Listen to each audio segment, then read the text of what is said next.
It's already been a beautiful morning with some big heats already out of the way. Now starting heat number 3, led by world number 1, Stephanie Gilmore, wearing the Jeep Leaders jersey, taking on Sage Erickson and wild card Carol Enrique. What an exciting moment for Carol, coming out of the trials, working on her game on the qualifying series, but now her chance to battle with some of the best in the world. Stephanie Gilmore coming off her first ever win in Brazil of her career. She's made finals there, but finally took the big win. Watching Carol getting started. Always smart for the wild card, just to have a different game plan from the world's best. Tight takeoff zone. We always start off these heats with priority yet to be established. That I'm not satisfied. When you have 6 world titles, nothing feels good unless you're number 1. Carol now, snap off the top. She'll slip, but she's trying to stay active. Way before 0.87. And meanwhile, Erickson and Gilmore still waiting for their turn with 25 minutes on the clock. Look at this inside little nugget, though. These ladies, the position in this heat have been completely separated. So she's having the chance to catch these little nuggets on the inside. She's not putting up big numbers, but she could get comfortable and find herself a really high score in the end here. Those nerves are kind of going, and here we go again. Nice little cover up. Quick little barrel for Carol, just a short ride. Not a massive score, but she's having a ball. Now her 4th wave already ridden. And that's so smart for a trials winner. Not used to this kind of attention. Just get those nerves out of the way, catch a few waves, warm up against some of your heroes. So get rid of that 0.87 with that quick look at the 2. Let's have one more look. Beautiful conditions. I mean, I think this is about as good as it gets, really. Nice little cover up there for Carol. Kind of grabs the rail just a little bit off the bottom, loses the fins somewhat, but just building a bit of momentum. I kind of like it. Looks like you're in a good place, guys.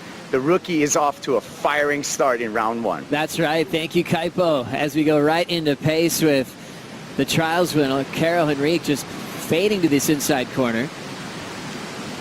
Only surfer catching waves in this heat. Her 5th attempt to build on her total out front. 18:45 to go. It's also going to be fun when you're taking down huge names and locking in big scores. This exchange will continue with Sage getting her first ride of the matchup. Erickson sets that rail. Big frontside hook. Good for one move, and she's out of there. You finally get your wave and think, okay, I'm on the board, and you turn around, and Steph Gilmore's on an absolute bomb. Sage Erickson takes the first wave of the set. And this is the whole thing with surfing. Gilmore, meanwhile, packs a solid barrel and comes flying out. Unbelievable, drawn out carve to finish, and that's exactly what she was waiting for. Battling for position with Sage for the first half of this heat. Erickson broke free, but Gilmore's making her pay for it now. Kick out and you look back and you see one of the world's best just slotted in a perfect tube, and then comes out and just really capitalizes with a beautiful carved down maneuver. Nothing too crazy, but the tube ride is going to garner massive points here for Steph Gilmore, driving through that section. And there's that beautiful style that we love. Game on. Sage answers, looks to pull in. She'll miss the barrel there. Back to turns. It's a big one off the lip. Rapid cutback on the inside corner, and Erickson out. So I love that that patient game is over, trying to wait for the best wave. Gilmore proved that she knows how to pick the right ones here at Karamas, and we're expecting a massive number there.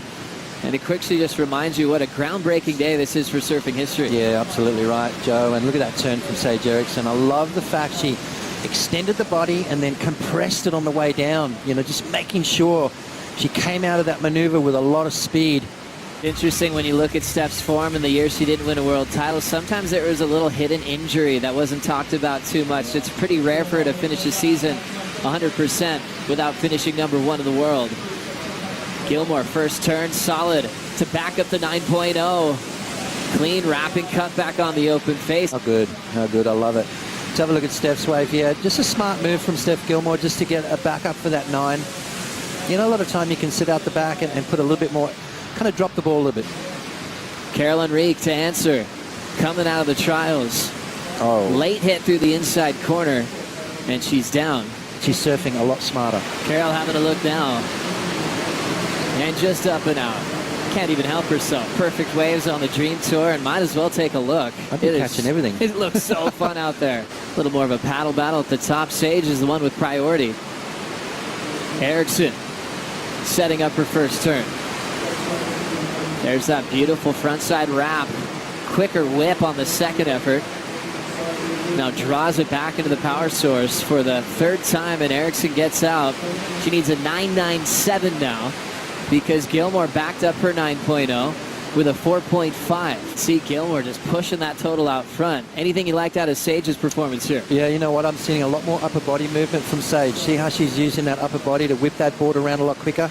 There it is again. So I'm seeing something different from Sage. Obviously doing a lot of hard work to fine-tune her style, fine-tune her approach, and I'm seeing a lot more whip, Joe, and I think I'm liking it.